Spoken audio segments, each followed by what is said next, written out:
and unprecedented centralization. It is almost a surveillance economy. So each model solves one problem, but it creates another problem. So India is now attempting for the past many years a structurally different model. The thought process behind this, it should be empowering every citizen and not just a select few. So India is democratizing, which is making it possible to have a completely different digital future. Not theoretically, but population scale. That is the thought process. The model where the digital infrastructure is a public good and not anybody's private property.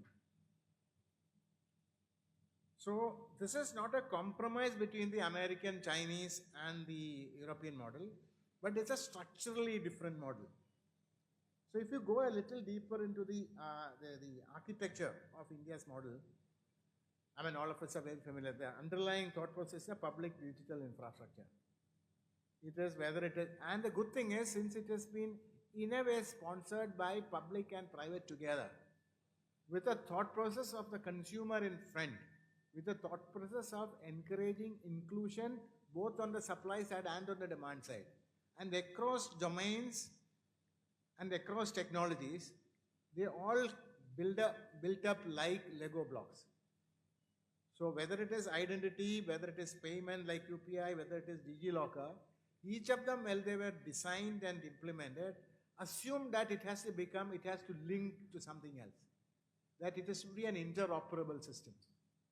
Whereas the most of the development, like the natural tendency for any individual developer is to create moat around, isn't it, Suraj? We are all trying to see what is the moat that I can make myself an exclusive to the world. Whereas here the thought process is how can we become a part of a larger big whole, and that collectively we will benefit everything. So that is why the thought process of open, interoperable, and when it comes to AI, it becomes contestable. When you say contestable, it could be contest about the model, contest about the outcome, contest about the algorithm behind use, contest about the assumption that is made, contest about the training data that went behind. Because each of them is going to have its own impact. So the thought process is that these kind of an approach of foundation will create level playing field where innovation is permissionless and monopolists cannot entrench themselves. So it doesn't say that it's not a cookie cutter, everybody should have the same model. The idea is differentiation, yes, discrimination, no. So it should have an ability for everybody to build up, whether you're big or whether you're small. And that is competition is through design, not by enforcement. And in the world, when the AI become more and more popular and common, unless we have this underlying philosophical mindset, it will lead to the concentration model that I was talking about in the beginning. But whereas in the especially commerce and transactions, you know that I set up ONDC, and the thought process behind ONDC it's something that has started only a few years ago, it's still building up.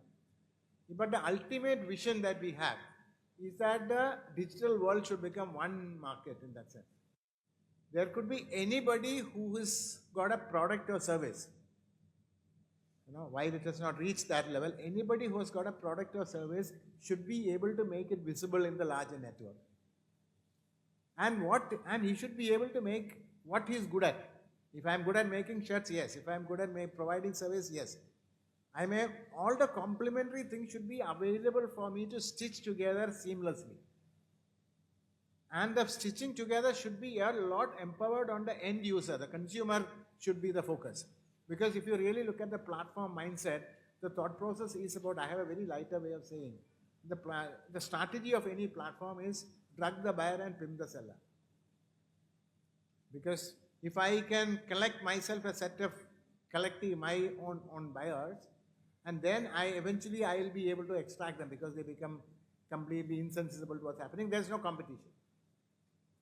So the idea is to encourage few large sellers and a uniform kind of buying setup. Everybody should wear Louis Philippe shirt, Okay, in that case, actually a platform provider is better off. If there are only 5 brands of shirts, they are much better off because everybody will wear the same. The commission that is possible will become high. Whereas imagine like a situation where the buying interface could be as diverse and each buying interface could help their buyers buy what they want, taking into account their cultural uniqueness. So that's where the innovation will come. Like for example, I'll say a small startup, like you know that I'm a Mallu. A small startup will say that I'm going to create a user interface for the non-resident Mallus, who will help to think when Onam come, you should know that you should not go wearing a Louis Philippe shirt again. Look for that particular veshti that come from my part of the village. And if a platform, if I am setting up a platform only for that, I will have to go and find out that veshti supplier. Whereas imagine all the products and services are available on the network. The buying interfaces only need to curate, help. He become truly my agent to help me curate. And I believe that is, and with the kind of AI solutions that is there, you can really do wonders. He say that for this is my client set. I want to understand their fineness. I want to understand each of them so well.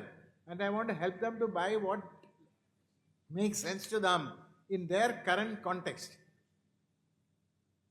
That if I have no affiliation to any supplier, then I'll be more honest when I work as an agent. It's like, I come to Vizag and I ask Suraj, take me around by shopping. He'll say, Koshy, what do you want to do? You want to eat something really,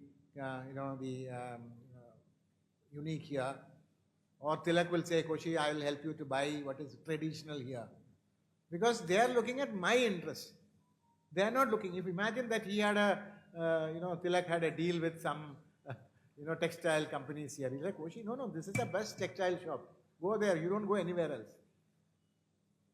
Because he has a hidden agenda. There is an incentive alignment which is not in line with my incentive.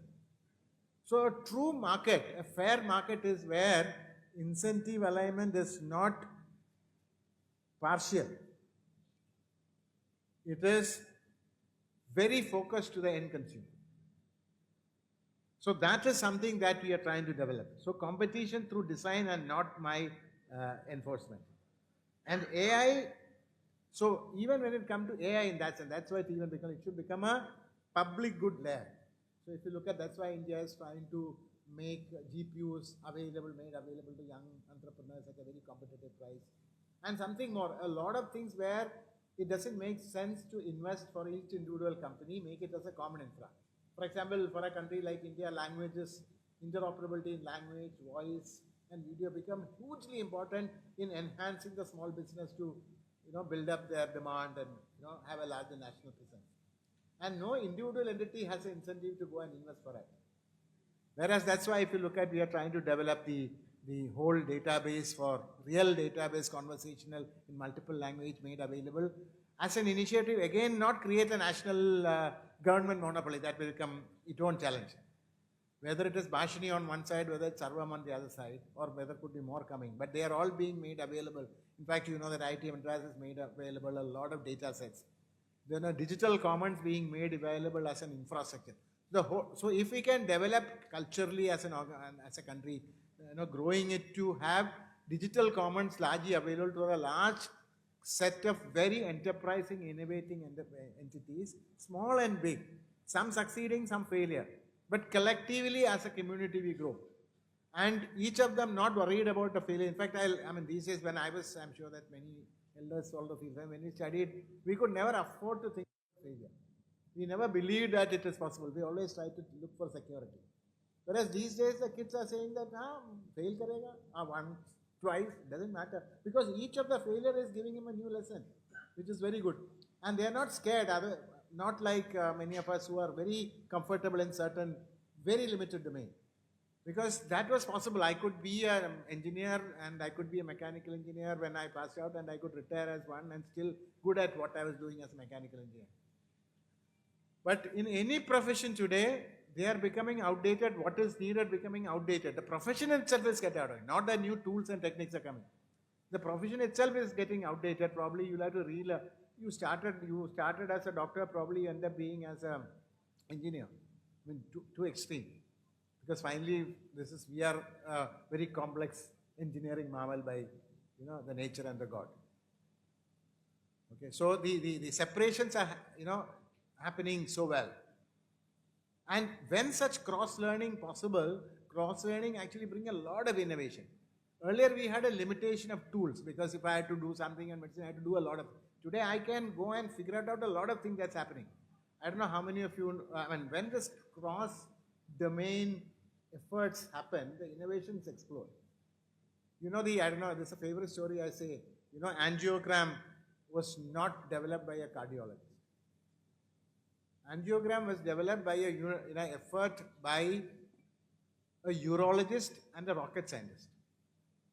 Urologist because he knows how to put catheters in the wrong places and take it quite far deep. And the rocket scientist, he knows guided missiles. So when they mix that together, and the cardiologist says, instantly you go there and take a photograph of this. If you give me a photograph like this, I can tell what's wrong there. I can say the plumbing there is not working.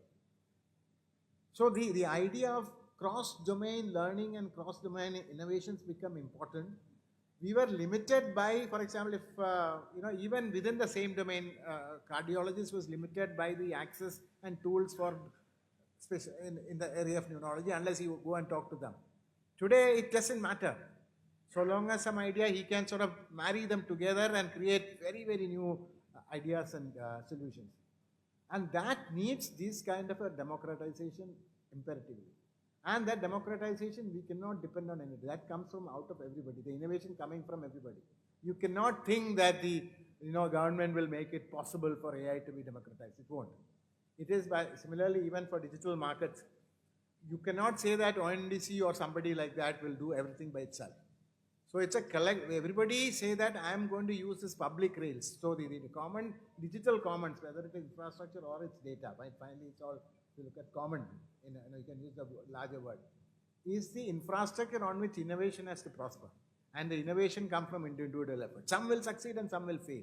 But as a society will grow and we will benefit from everybody. So inclusion as the first order principle.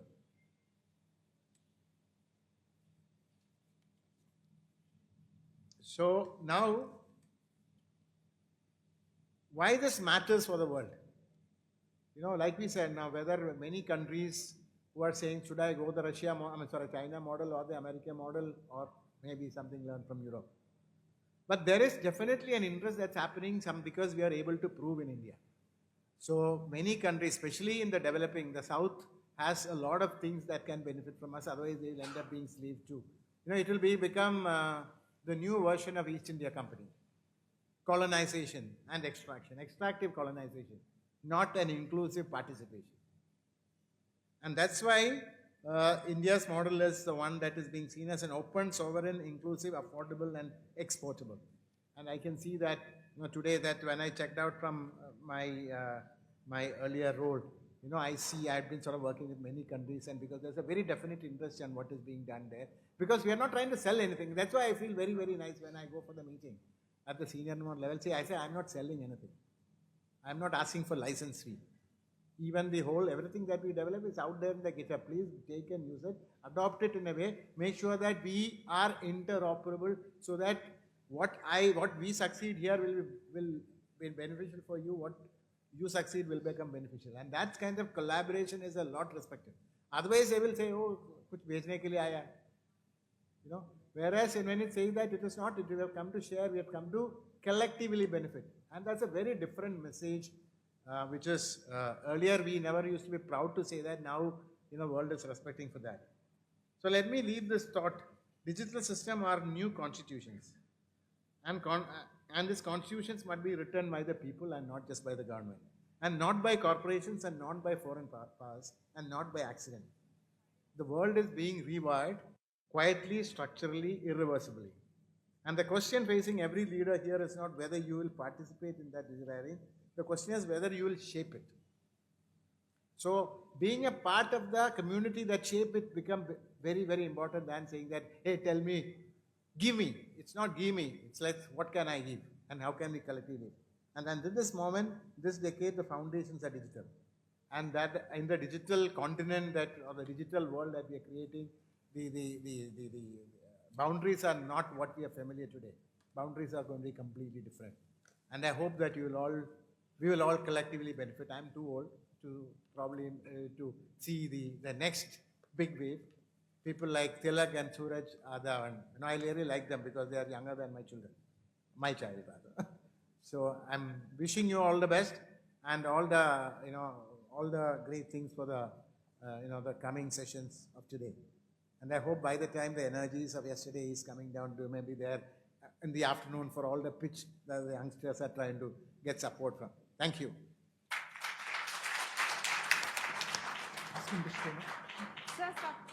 Sir, please stay on the stage. Ladies and gentlemen, what we heard today is such a powerful reminder that last mile, in fact, is the first mile. Mr. Tampy Koshy has shown how open networks can level the playing field for millions of small businesses by turning e-commerce into digital public infrastructure, by drawing parallels between US, EU, China, how India is attempting a structurally different model by democratizing it, by making it a public portal not owned by a select few. Differentiation is key in his words, and inclusion is a first order principle.